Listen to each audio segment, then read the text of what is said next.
आगे सीडी कांड मामले में भूपेश बघेल की मुश्किलें बढ़ गई हैं। दरअसल सेशंस कोर्ट ने सीबीआई के लोअर कोर्ट के फैसले को पलट दिया है। सीबीआई की रिव्यू याचिका को स्वीकार कर लिया गया है और भूपेश बघेल और विनोद वर्मा समेत अन्य आरोपियों के खिलाफ अब केस चलेगा और इस केस में क्या कुछ आगे अपडेट्स होंगे वो तो जानकारी हम आप तक पहुंचाएंगे ही।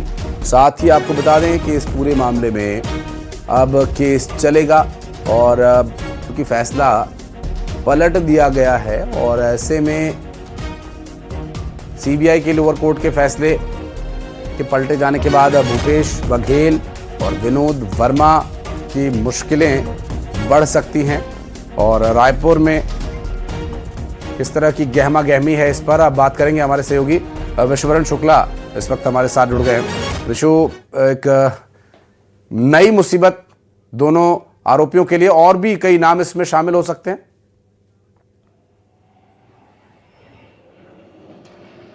जी आशीष, बिल्कुल। छत्तीसगढ़ के चर्चित सेक्स सिटी कांड में 7 साल बाद आरोपों से मुक्त हुए पूर्व मुख्यमंत्री भूपेश बघेल की जो मुश्किलें हैं एक बार फिर से वो बढ़ती हुई दिखाई दे रही हैं और सीबीआई के लोअर कोर्ट ने यह कहकर उनको आरोपों से मुक्त किया था कि उनके खिलाफ मुकदमा चलाने का कोई आधार नहीं बनता है। इसके खिलाफ जो सीबीआई के सेशन कोर्ट में रिव्यू पिटीशन दाखिल की गई थी और रिव्यू पिटीशन ने जो है इसको स्वीकार कर लिया है। अब भूपेश बघेल के खिलाफ फिर से जो केस है वो चलाया जाएगा और इसके अलावा जो भूपेश बघेल के राजनीतिक सलाहकार थे विनोद वर्मा या व्यापारी कैलाश मुरारका, इन्होंने भी इस आधार पर जो है वो केस खत्म करने की याचिका लगाई थी कि भूपेश बघेल को भी आरोपों से मुक्त कर दिया गया है तो इनको भी मुक्त कर दिया जाए। तो उनकी जो याचिका है उसको फिलहाल खारिज कर दिया गया है। इसमें जो है वो कई लोग भी जो है शामिल थे और इसके अलावा आपको बता दें कि जब ये पूरा मामला खुला था तो एक और आरोपी बनाए गए थे रिंकू खनूजा। रिंकू खनूजा जब मामला जब खुला था उसके बाद उन्होंने जो है वो आत्महत्या कर ली थी। उसके बाद लगातार ये जो केस है और वो गहरा गया था। अब फिर से ये मामला जो है खुलेगा और करीब 7 से 8 साल बाद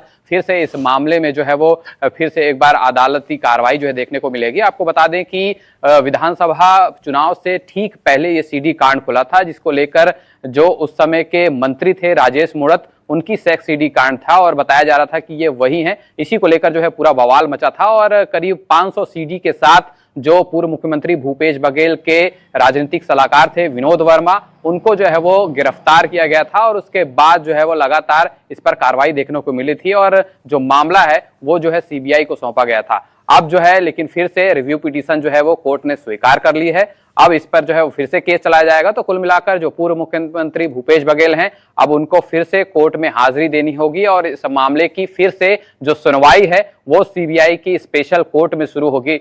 तो फिर से ये जो पूरा मामला है वो जो है वो खुलता हुआ दिखाई दे रहा है और आरोपों से मुक्त तो कर दिया गया था लेकिन रिव्यू पिटीशन एक बार फिर से स्वीकार करने के बाद अब जो पूरा मामला है उस पर फिर से केस चला जाएगा और कुल मिलाकर जो भूपेश बघेल की मुश्किलें हैं आशीष वो फिर से एक बार बढ़ती हुई दिखाई दे रही हैं। जी स्वाभाविक है विशु, और बहुत शुक्रिया आपका इसका